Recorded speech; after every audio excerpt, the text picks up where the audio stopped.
Good morning, students. So, today we will be carrying forward the chapter Principles of Inheritance and Variation. In today's class, we will be discussing about Mendelian laws. I had already given you a brief intro of Mendelian laws. Those were law of inheritance, law of segregation, and law of independent assortment.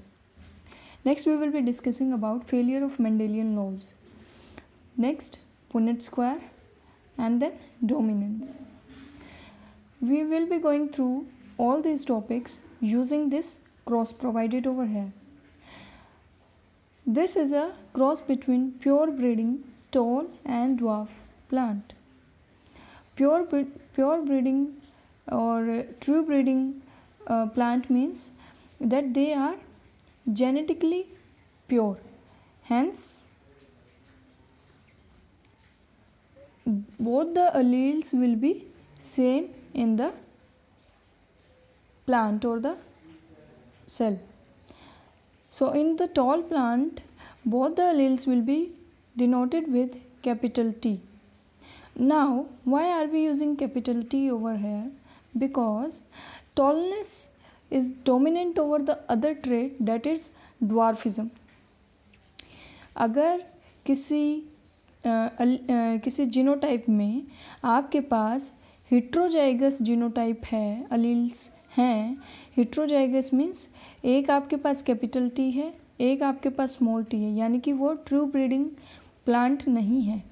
तो उसमें क्या होगा, small T यानी कि dwarfism के ऊपर जो tallness है वो हमेशा डोमिनेट करेगी, अपने आप को रिप्रेजेंट करेगी. ड्वार्फ एक ऐसा ट्रेट है, ड्वार्फिज्म ऐसा ट्रेट है जिसको अपने आप को शो करने के लिए होमोजाइगस अलील्स का होना या होमोजाइगस जीनोटाइप का होना ज़रूरी है.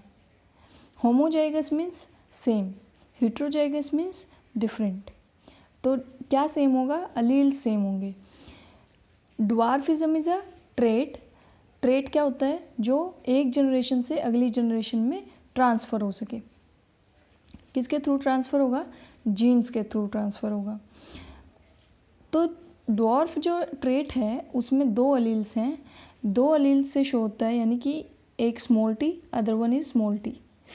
ड्वार्फिज्म को रिप्रेजेंट करने के लिए यू नीड होमोजाइगस अलील्स, यानी कि दोनों स्मॉल टी होने ज़रूरी हैं, तभी ड्वार्फिज्म शो हो पाएगा. Whereas in case of tallness it's not so. Tallness can be represented in case of heterozygous alleles too. For example, we will take forward the cross. When the genotype capital T or homozygous alleles are present for tallness, we get two alleles which will be capital T capital T. Why? Because ये pure breeding है, true breeding है. जब dwarfism को आप genotypically represent करते हो तो आपके पास होमोजाइगस अलील्स होते हैं स्मॉल टी, जो कि सेपरेट होते हैं. कब, जब मियोसिस से गैमेट फॉर्मेशन हो रहा होता है तब. आप सभी को पता है जो गैमेट्स होते हैं वो कैसे सेल्स हैं, those are haploid cells. Haploid cells यानी कि they will be carrying half the number of chromosomes that are naturally present in that species. तो यहाँ से हमें पता लगता है कि जो दो गैमीट्स बनेंगे, suppose this is the father, this is the mother, ये पोलन है, दो पोलन हैं ये, तो दोनों पोलन में सिंगल टी ट्रांसफ़र होगा, कैपिटल टी. इस लो को जो ये सेपरेशन है, सेग्रीगेशन है, इसको मेंडल के लॉ ऑफ सेग्रीगेशन से रिप्रेजेंट किया जाता है. यानी कि किसी भी गैमीट में दोनों के दोनों अलील एक साथ प्रेजेंट नहीं होंगे, हमेशा सेग्रीगेट होकर ही ट्रांसफ़र होंगे. Similar is the case for dwarfism. You will be getting two alleles small T for two different gametes.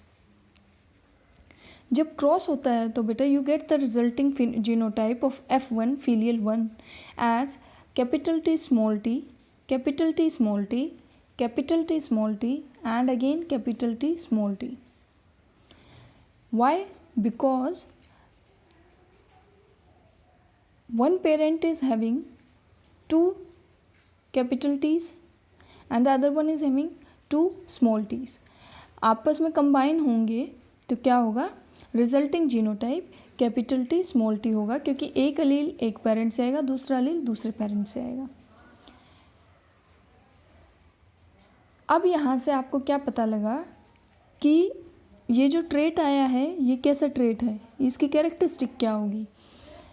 Capital T small T जब आपके पास अलील्स होंगे तो उसका फिनोटाइप होगा टॉल, उस प्लांट का फिनोटाइप क्या होगा, टॉल। इससे क्या पता लगा, देखो 50-50 है ना दोनों चीज़, टॉलनेस भी 50% है, ड्वार्फिज्म भी 50% है उस सीड के अंदर या उस सेल के अंदर। फिर ऐसा क्यों है कि वो टॉल ही होगा, क्योंकि जो कैपिटल टी है, ये जो अलील है ये डोमिनेंट है स्मॉल टी के ऊपर। I hope I am clear from this. So the resulting phenotype will be toll toll toll toll for each for offspring present in F1.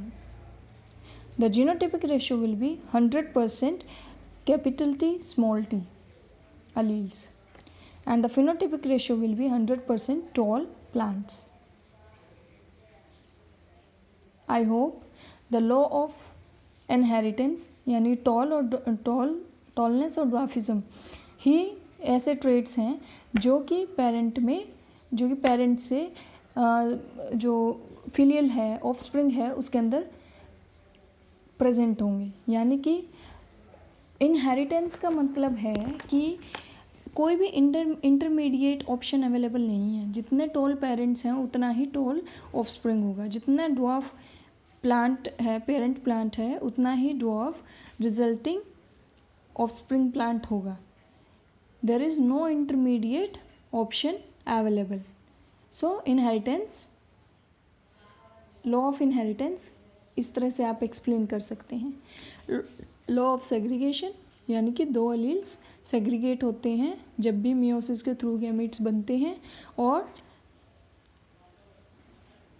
Independent assortment में ये बताया जाता है कि टी और टी यानी कि दोनों T separately independently next gametes में जाएंगे, उनमें कोई भी मिक्स एंड मैच नहीं होगा।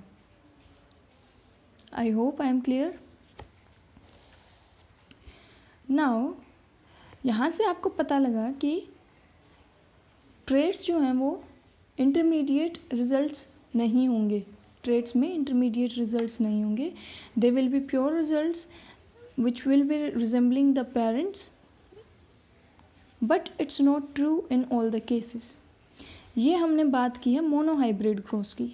कौन से क्रॉस की? मोनोहाइब्रिड क्रॉस की।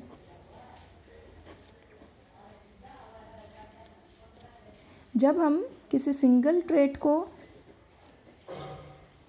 डील करते हैं तो ये सिंगल ट्रेट को स्टडी करते हैं क्रॉस से, तो वो कैसे पता लगता है कि क्या बोलते हैं उसको? मोनोहाइब्रिड क्रॉस बोलते हैं।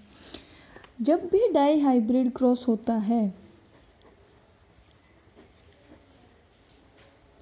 तो ऐसे रिजल्ट्स ऑब्जर्व किए गए जहाँ मेंडल के ये लॉज फेल कर जाते हैं। फॉर एग्जांपल, एक साइंटिस्ट थे, उन्होंने फ्लावर्स के कलर को स्टडी करने के लिए क्रॉसिंग करवाई, तो जो रिजल्टिंग फ्लावर के कलर आए वो कुछ तो मैच हुए एज इट इज़ पेरेंट्स के कलर से, but some of them were different from the colors the parents exhibited. Means there was an intermediate result. यानी कि कहीं ना कहीं कुछ ना कुछ चेंज होता है, जीन्स में चेंज आने के चांसेस हैं जब भी क्रॉसिंग हो रही होती है या नया ऑफस्प्रिंग बनता है।